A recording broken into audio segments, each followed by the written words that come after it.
Chief election commissioner صاحب اور ان کے 2 رکنی ممبر یعنی 3 رکنی ممبر کے سامنے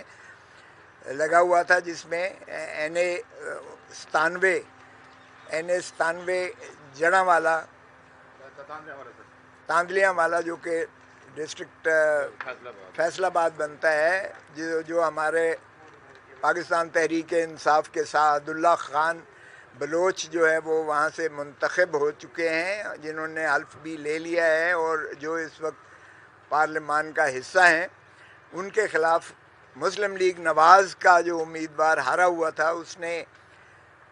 نالش کر رکھی تھی، درخواست دے رکھی تھی، اور اس نے ایک عجیب یہاں ایک تماشے جو ہوئے وہ آپ کے قابل توجہ ہیں کہ 22/2 کو کیس لگا ہوا تھا 22/3 کو، اور 22/3 کو اس میں صرف ایک جواب دینے کے لیے کیس کو فکس کیا گیا، لیکن جب آرڈر لیا گیا تو اس میں وہ پوری پٹیشن کا حوالہ دے کر میری حاضری پٹیشنر کی طرف سے لگا کر، اور اس کو حالانکہ میں سعد اللہ خان رسپونڈنٹ کا وکیل ہوں، میری حاضری پٹیشنر کی طرف سے لگا کر اور رسپونڈنٹ میں کوئی بھی نہیں تھا، آرڈر کر دیا گیا کہ جی ری کاؤنٹ کیا جائے اور 7 دنوں کے اندر اس کی رپورٹ ری کاؤنٹ کر کے دی جائے۔ ہمارے فرشتوں کو بھی نہیں پتا کہ یہ جو ہے ری کاؤنٹ کا آرڈر ہوا ہے، کیونکہ اس دن صرف تاریخ پڑی تھی کہ اگلی تاریخ پر جو ہے ریٹرن کینڈیڈیٹ اپنا جواب دے، جو ریٹرن کینڈیڈیٹ اس میں فریق ہی نہیں بنایا گیا۔ علی گور جو پٹیشنر تھا، مسلم لیگ نواز کا جو امیدوار تھا جو ہارا ہوا تھا، اس نے فریق ہی نہیں بنایا، ریٹرننگ آفیسر کو بنایا اور ایک پریزائڈنگ آفیسر کو بنایا جہاں پر کوئی گڑبڑ ہوئی تھی اور ایف آئی آر درج ہوئی تھی۔ گڑبڑ کرنے والے بھی خود ہی تھے، ظاہر ہے پی ٹی آئی والوں کو تو سانس لینے کی اجازت نہیں تھی، انہوں نے کہاں سے کرنا تھا۔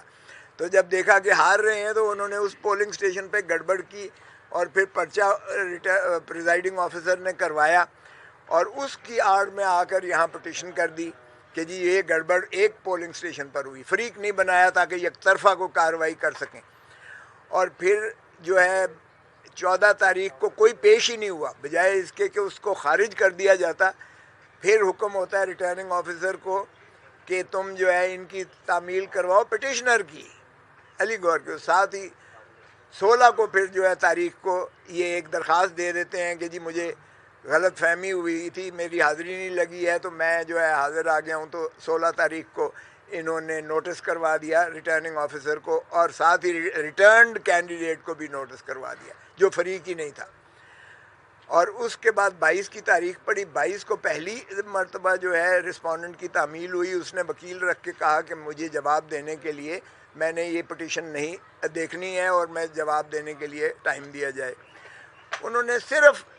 ملتوی کر دی،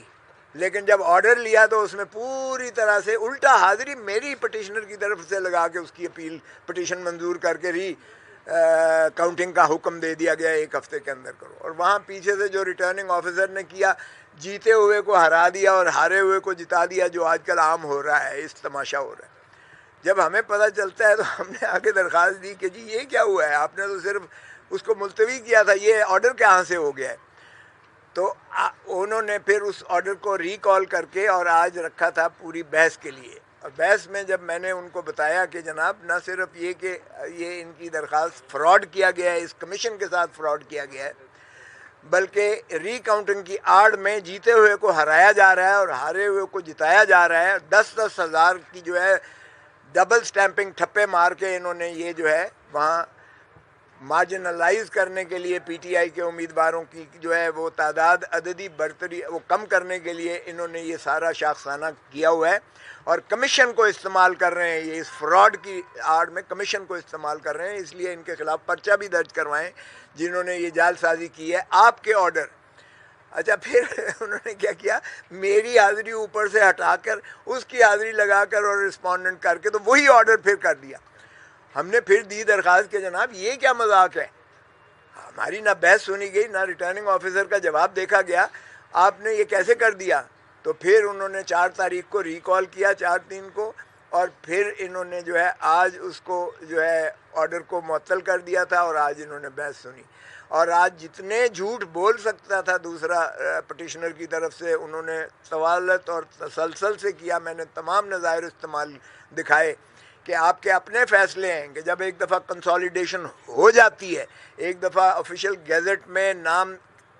منتخب امیدوار کا دے دیا جاتا ہے, ایک دفعہ ایم این اے حلف لے لیتا ہے, ایک دفعہ آپ ٹرائیبونل جو ہے آفیشیل نوٹیفیکیشن ایشو کر دیتے ہو, آپ ٹرائیبونل کے ججز کو مقرر کر دیتے ہو, اس کے بعد آرٹیکل 225 میں الیکشن ٹرائیبونل کے علاوہ آپ کو کوئی اختیار نہیں ہے. آپ کے اختیارات جامد اور ساکت ہو جاتے ہیں, اور وہ سپریم کورٹ کی نظائر بھی میں نے دیں اور ان کے اپنے فیصلے بھی دیے.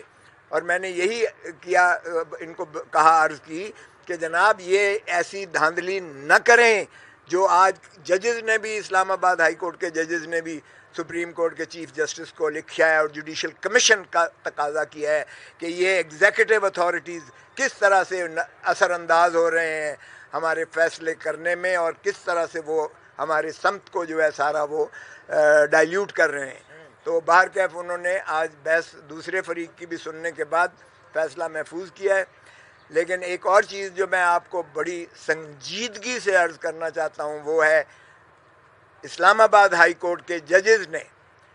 6 جج صاحبان نے جو چیف جسٹس آف پاکستان کو اور